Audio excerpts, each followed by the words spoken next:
মা নিত্যকালী এবং আদি পরাশর শক্তি। হ্যাঁ, মানুষ যে বীর্য ধারণ করে সেই বীর্যকে নিজের কাজে লাগানো এবং অকাজে লাগানো সেটার মধ্যে পার্থক্য হয়।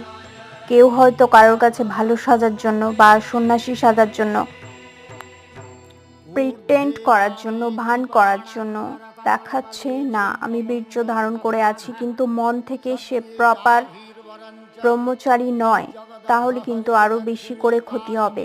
হ্যাঁ, আজকে এটাই উপদেশ, এটাই নির্দেশ। বীর্য কোনো খারাপ জিনিস নয়। গোটা পৃথিবীর সৃষ্টি হয়েছে একটা মাত্র বীর্য থেকেই। যেমন নারী পুরুষকে ছাড়া চলতে পারে না, পুরুষও নারীকে ছাড়া চলতে পারবে না, পৃথিবী তাহলে ধ্বংস হয়ে যাবে। নর নারী আদি শক্তি।